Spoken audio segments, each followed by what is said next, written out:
do, that other part of our brain, that other part of our interests, our life, is so important. And there are a lot of parents who give up work to raise children, and then once the kids are gone off to college, they have no life. And I don't want that for my children. It's interesting. My daughter has said to me a number of times, when I can't be there at 5 o'clock at the school for a drama program or something, or whatever it might be during the day, and I kind of ask the question, well, don't they know these parents that work and they can't get there at 5 o'clock? What the heck, especially not from Orange County, don't want me to. And she's like, yeah, why couldn't you be one of those moms that, they drop their kids off every day, they pick them up every day, they're there every day, they do things at school, whether that had been elementary, middle school, or high school. And I'm like, Mom, I just chose a different path. But I love what I do, and I wouldn't do it any other way. It's so funny because the grass is always greener. I grew up with a stay-at-home mom, which I think is the greatest job in the world, the hardest. But now I'm watching her, and for a long time now, the moment my brother, the last of her family, went off to school, she was completely lost. And for me, it instilled in me, I never want to be a stay-at-home mom because I want to show I want to be that support to show my kids that I can be on my own.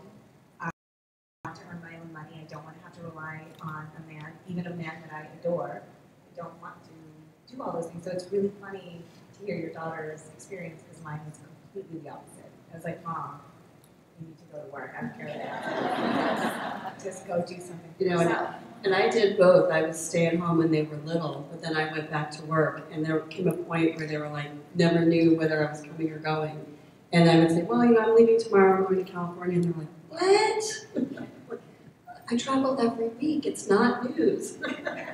But it's good. They tell their friends what I do, and they talk to their friends' parents about my job, and they think it's cool. So there comes a point they grow up, and they'll start to think about their careers and their jobs, and you want them to have that role model. So Carrie, tell us about your experience with work-life balance. I haven't figured it out completely. I think like all of us, I have a 12 or almost 12-year-old and an 8-year-old, and for the first 8 years, my husband and I both worked. Obviously, my husband worked in retail, so I was a retail widow, meaning that when you have a husband that works in retail, you don't see them 7 days a week, bell to bell. I had to hire help at that time, so I think my biggest advice was that I just took it one day at a time. I didn't map it out. I think some people, when they're trying to plan for kids, they want to plan the right time. Like, none of that, because there's never a right time. And so every year, I just took it a time at a time. I had to move in certain roles. There were certain times when they were very young that I couldn't have the role I have now, which is I'm always on the road. And so I think you kind of prioritize based on when they need you. I try to be there for their major things. So there's certain things that I can miss, but there's certain very important things at school that I will try to change things up if I can. I think prioritizing my time is probably the biggest lesson. A lot of times we spend 9, 10 hours at work, but 2 hours we're talking to our friends. We're at the water cooler talking about what happened on The Voice the night before, right? And we waste a lot of time either through procrastination or chatting and socializing, and there's nothing wrong with it. You need some level of social, but for me, I've realized that I can oftentimes get more work done in 4 hours by being focused and working on my priorities and not procrastinating than I do on other days where I put things off. So prioritizing my time has been the biggest thing, and really being there when they really need me most. Kathy?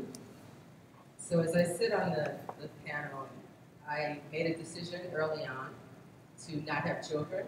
So I am a single person. I was married at one point. I made a decision not to get married. I wound up doing that too. So let's just say that was part of the past.